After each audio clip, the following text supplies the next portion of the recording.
முன்னொரு காலத்துல ஒரு காட்டுல கருப்பு நிற பூனை ஒண்ணு வாழ்ந்துட்டு வந்துச்சு. தன்னுடைய கைக்குள்ளாகப்பட்ட எல்லா எலிகளையும் விழுங்கி உயிர் வாழ்ந்தது. இத ரொம்ப நாட்களா கவனிச்சுட்டே வந்த ஒரு துறவி, ஒரு உயிரை கொல்ற உரிமை உனக்கு கிடையாதுன்னு அறிவுரை சொல்லி துறவு வாழ்க்கை வாழ்ந்து இதுவரைக்கும் செஞ்ச எல்லா பாவங்களையும் கழிக்க வழி சொன்னாரு. அந்த பூனைக்கும் அதுதான் சரியோ அப்படின்னு மனசுக்குள்ள தோணுச்சு.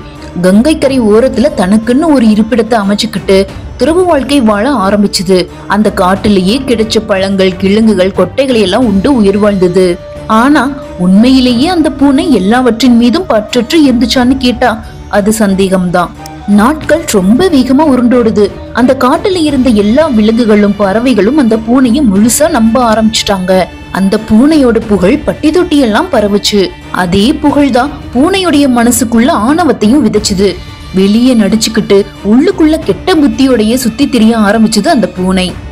அந்த சமயம்னு பார்த்து பூனையுடைய புகழ கேள்விப்பட்ட எலி கூட்டம் ஒண்ணு அங்க வந்துச்சு. மற்ற பூனைகள் கிட்ட இருந்து எங்களை எப்படியாவது காப்பாற்றுங்கன்னு கதறி கதறி அழுது கெஞ்சிச்சுங்க. எலிகளோட இந்த நிலைமையை தனக்கு சாதகமா பயன்படுத்திக்கிட்ட அந்த பூனை அடுத்த நொடியே தன்னுடைய மனசுக்குள்ள ஒரு பெரிய திட்டத்தை தீட்ட ஆரம்பிச்சுது. நான் இங்க வந்ததுக்கான முக்கியமான நோக்கம் என்ன தெரியுமா? எம்பெருமான நோக்கி தவம் செஞ்சு மோட்சம் அடையிறது மட்டும்தான். உங்களை காப்பாத்துறது என்னுடைய வேலையே இல்ல.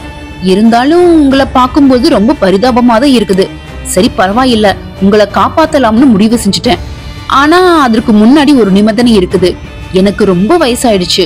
நோன்பு நோற்று பழங்களை மட்டுமே சாப்பிட்டு வந்ததால என்னுடைய தேகம் ரொம்பவே மெலிஞ்சு போயிடுச்சு. அதனால நீங்க எல்லாரும் ஒன்று சேர்ந்து தினமும் என்ன ஆற்றங்கரைக்கு சுமந்துட்டு போகணும் அப்படின்னு சொல்லுச்சு. பூனை சொன்ன நிபந்தனையை ஏத்துக்கிட்டு எல்லா எலிகளும் அங்கேயே வாழ ஆரம்பிச்சது. எல்லா எலிகளும் அந்த பூனையை முழுசா நம்ப ஆரம்பிச்ச அதே நேரத்திலிருந்து அந்த பூனை தன்னுடைய வேலையை காட்ட ஆரம்பிச்சது. எல்லா எலிகளும் ஒன்று சேர்ந்து அந்த பூனையை தூக்கிட்டு போற சமயத்துல ஒவ்வொரு எலிய தன்னுடைய வாய்க்குள்ள போட்டு முழுங்க ஆரம்பிச்சது அந்த திருட்டு பூனை. இதனால என்ன ஆச்சுன்னா, நாளுக்கு நாள் பூனையோட எடை கூடிக்கிட்டே போச்சு.